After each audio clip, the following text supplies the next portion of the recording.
Make new determinations, be what you want to be அப்படின்ற தலைப்பில் ஸ்ரீ ஸ்ரீ பரமஹன்ச யோகானந்தர் ஐயா எழுதிய புத்தகத்திலிருந்து ஒரு சில பாகங்களை நம்ம இன்றைக்கி பார்க்க போகிறோம்.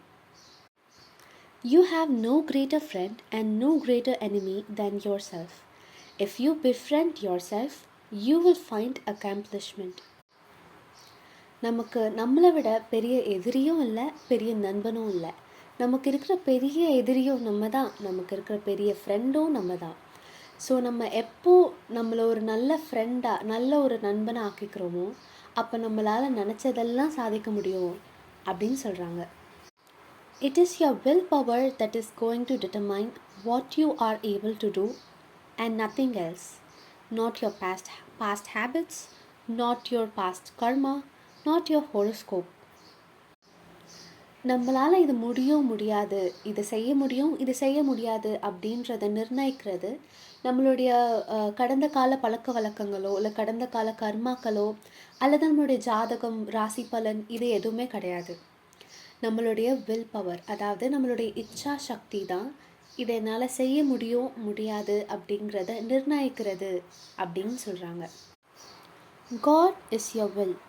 You must absolutely let no prejudice of doubt or despondency come between the power of your will and your life. Doubt is disastrous. It paralyzes the motive power of hope and destroys the will.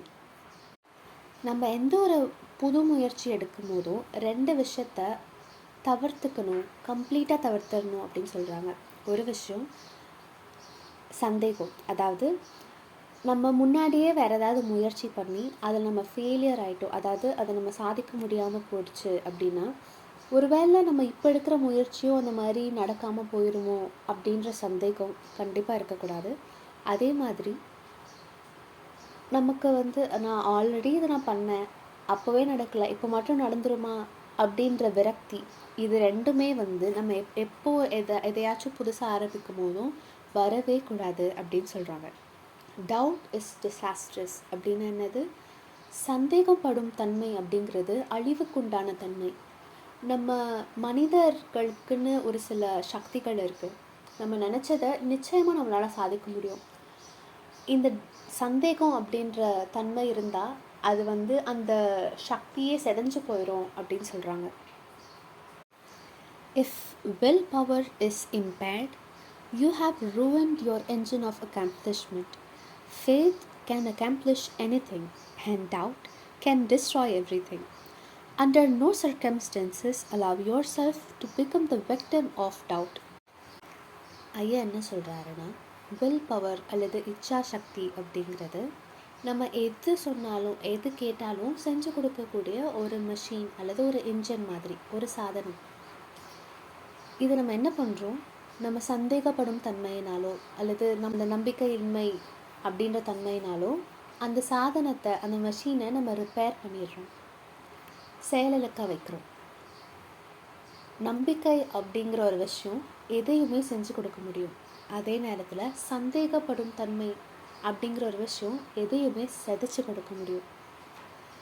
So எந்த ஒரு சந்தர்ப்ப சூழ்நிலையிலையோ நான் சந்தேகப்பட்டதுனால தான் என்னால் இதை செய்ய முடியல அப்படின்ற ஒரு கட்டத்துக்கு தள்ளப்பட்டுறவே பற்றாதீங்க.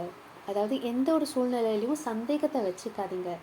100% இது நிச்சயமாக நடக்கும், நான் வேலை பார்த்தேன்னா இது நிச்சயமாக நடக்கும் அப்படின்ற நம்பிக்கையோடு செயல்படுங்க அப்படின்னு சொல்கிறாரு.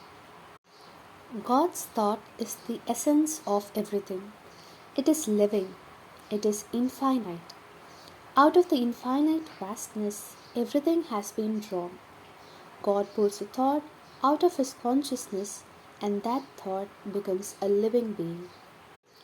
இப்போ நமக்கு எப்படி ஒரு வினாடிக்கு 100கணக்கான எண்ணங்கள் வருதோ அதே மாதிரி இறைவனுக்கும் 100கணக்கான எண்ணங்கள் வருது. 100கணக்கானது கூட இல்லை, அளவிட முடியாத அளவு எண்ணங்கள் வருது. அந்த எண்ணங்கள்லாம் எப்படி இருக்குமா, உயிரோட்டத்துடன் இருக்கும். அதே மாதிரி இன்ஃபைனைட், அதாவது அளவிட முடியாததாக இருக்கும். இறைவன் என்ன பண்ணுவாரா, அந்த அவருடைய கான்ஷியஸ்னஸ்லேருந்து ஒரு எண்ணத்தை விதைக்கிறாரு. அந்த விதைச்ச எண்ணம் ஒரு உயிருள்ள தன்மையாக அல்லது ஒரு உயிரோட்டம் உள்ள ஒரு தன்மையாக மாறுது அப்படின்னு சொல்கிறாங்க. இப்போது உதாரணத்துக்கு நம்ம எல்லாருமே உயிரோட தானே இருக்கோம், நம்ம எல்லாருமே இந்த உலகத்தில் இருக்கோம். இதெல்லாம் எதோடைய வெளிப்பாடுனா, இறைவனுக்கு வந்து ஏதோ ஒரு நாள் வந்து ஒரு எண்ணம் வந்திருக்கு, நம்ம உலகத்தில் இந்த மாதிரி மனிதர்கள் இருக்கணும் அப்படின்ட்டு. அந்த எண்ணத்தை அவர் எடுத்து உலகத்தில் விதைக்கிறாரு. அதோடைய வெளிப்பாடை நம்ம எல்லாருமே இன்னைக்கு உயிருள்ள ஒரு விஷயங்களாக இந்த உலகத்தில் இருக்கோம் அப்படின்னு சொல்கிறாரு. Retain evenness of mind under all circumstances. In every situation, be calmly active and actively calm. Banish all disillusionment, all disappointments you might have found in losses of suffering. எந்த ஒரு சந்தர்ப்ப சூழ்நிலையிலையும் நம்ம மனசை அமைதியாக நிசப்தமாக வச்சுக்கோங்க அப்படின்னு சொல்கிறாங்க. ஒரு நாள் வந்து நமக்கு சந்தோஷமான விஷயம் நடக்குதுன்னா ரொம்ப துள்ளி குதிச்சு சந்தோஷமாக அப்படியும் இல்லாமல், அல்லது விருப்பப்படாத ஏதாச்சும் ஒரு சூழ்நிலை வரும்போது சோர்ந்து போய் நம்பிக்கை இழந்து இந்த எக்ஸ்ட்ரீமுக்கு போகாமல் அந்த எக்ஸ்ட்ரீமுக்கு போகாமல் நடுநிலையில் எந்த சூழ்நிலை வந்தாலும் மனசை அமைதியாக நிசப்தமாக வச்சுக்கோங்க அப்படின்னு சொல்கிறாங்க. நம்ம எல்லாருக்குமே விருப்பப்படாத ஒரு சூழ்நிலையில் அல்ல கஷ்ட காலங்களில் வந்து நமக்கு ஏற்பட்ட காயங்கள், நமக்கு ஏற்பட்ட அந்த விரக்தி, சோகம், இது எதையுமே மனசில் சேர்த்து வச்சுக்காதீங்க. அது எல்லாத்தையும் அப்பப்போ வெளியேற்றிடுங்க. அது வந்து நம்மக்கிட்ட எப்போவுமே வச்சுக்காதீங்க அப்படின்னு சொல்கிறாங்க. The best way to get rid of your undesirable tendencies is not to think about them. Do not acknowledge them. Never concede that a habit has a hold on you. நம்ம எல்லாருக்குமே நம்ம மாற்றிக்கணும் அப்படின்ட்டு நினைக்கிற சில தீய பழக்கங்கள் இருக்கும். அந்த பழக்கம் நம்ம நிறைய நாள் யோசிச்சிருப்போம், இதை வந்து ஐயோ இந்த பழக்கத்தை நான் மாற்றியே ஆகணும் அப்படின்னு நிறைய நாள் நம்ம யோசிச்சிருப்போம்.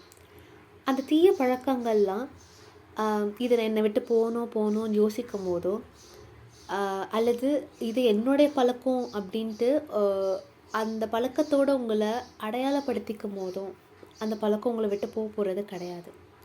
நீங்கள் அப்படி ஒரு பழக்கம் என்கிட்ட இல்லவே இல்லையே அப்படின்ற மனநிலையில் வாழ்கிறீங்களோ அப்போ தான் அந்த பழக்கம் உங்களை விட்டு போகும் அப்படின்னு சொல்கிறாரு. Do not limit yourself with the narrowness of selfishness. Include others in your achievements, happiness and do not limit yourself with the narrowness of selfishness. Include others in your achievements and happiness. Then you are doing the will of God. அதாவது நான் மட்டும் சந்தோஷமாக இருக்கணும், நான் மட்டும் சாதிக்கணும் அப்படின்ட்டு உங்களோட மனசை குறுகியதாக வச்சுக்காதீங்க. நானும் சந்தோஷமாக இருக்கணும், நானும் சாதிக்கணும், என்னை சுற்றி இருக்கிறவங்களையும் நான் சந்தோஷமாக வச்சுப்பேன், அவங்களையும் சாதிக்க வைப்பேன் அப்படின்ற மனநிலையோடு இருங்க. நீங்கள் எப்போது அந்த மனநிலையில் இருக்கிறீங்களோ, அதாவது நான் மட்டும் சந்தோஷமாக இருக்கணும் அப்படி கிடையாது, நான் மற்றவங்களும் சந்தோஷமாக வச்சுப்பேன், நானும் சந்தோஷமாக இருப்பேன், நானும் அச்சீவ் பண்ணுவேன், நானும் சாதிப்பேன், மற்றவங்களையும் சாதிக்க வைப்பேன் அப்படின்ற மனநிலைக்கு நீங்கள் எப்போ வரீங்களோ அப்போதான் நீங்கள் இறைவனோட நாட்டத்தை வந்து செய்கிறீங்க அப்படின்ற அர்த்தம். இறைவனுடைய நாட்டத்தை நிறைவேற்றி வைக்கிறீங்க அப்படின்ற அர்த்தம். Whenever you think of yourself, think also of others. When you think of seeking peace, think of others who are in need of peace.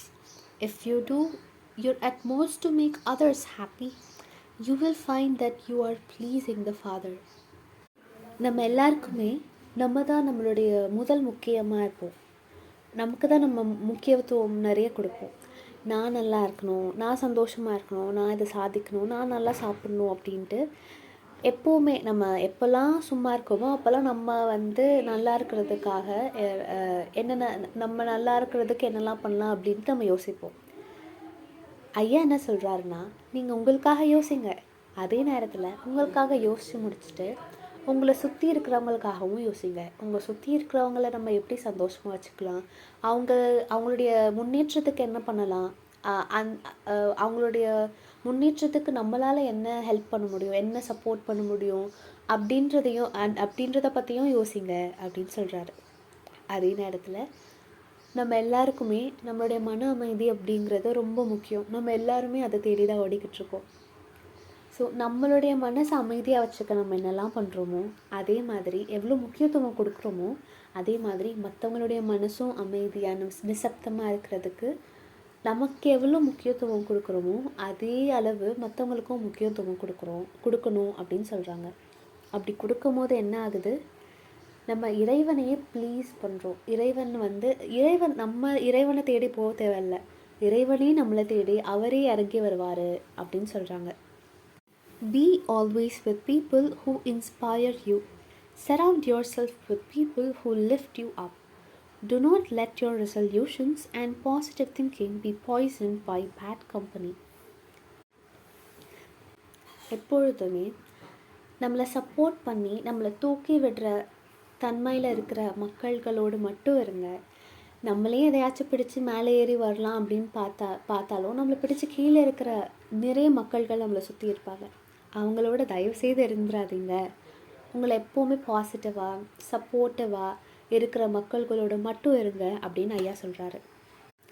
Even if you cannot find good company to inspire you, you can find it in meditation. The best company you can have is the joy of meditation. அதாவது எனக்கு அந்த மாதிரி ஒரு good company, ஒரு நல்ல நண்பனோ ஒரு நல்ல உறவோ என்னை தூக்கி விடுற மாதிரி ஒரு நல்ல உறவு என்கிட்ட இல்லை அப்படின்ட்டு நீங்கள் ஃபீல் பண்ணாதீங்க. நிறைய தியானம் பண்ணுங்கள். அந்த தியானத்து மூலயமா கிடைக்கிற சந்தோஷம் உங்களுக்கு ஒரு நல்ல கம்பெனியாக ஒரு நல்ல நண்பனாக இருக்கும் அப்படின்னு சொல்கிறாங்க. Meditate more and believe in that strong consciousness that God is always with you regardless of what happens. Then you will see that the veil of delusions will be taken away and you will be one with that which is God. எவ்வளோக்கு எவ்வளோ முடியுமோ அவ்வளோக்கு அவ்வளோ நிறைய தியானம் பண்ணுங்கள். தியானம் பண்ணுறதோடு இல்லாமல் முழு மனசோட நம்புங்க, இறைவன் உங்களோடு தான் இருக்கார் அப்படின்னு. எந்த சந்தர்ப்ப சூழ்நிலையிலையும் இறைவன் உங்களை விட்டு நீங்குவதே கிடையாது. அவர் எப்போவுமே உங்களோட தான் இருக்கார் அப்படின்ட்டு நீங்கள் எப்போ 100% நம்புகிறீங்களோ அப்போ தான் இந்த உலக மாயை அப்படிங்கிற திரை நீங்கப்பட்டு நீங்கள் இறைவனோடு நிரந்தரமாக ஒன்றிணைவீங்க.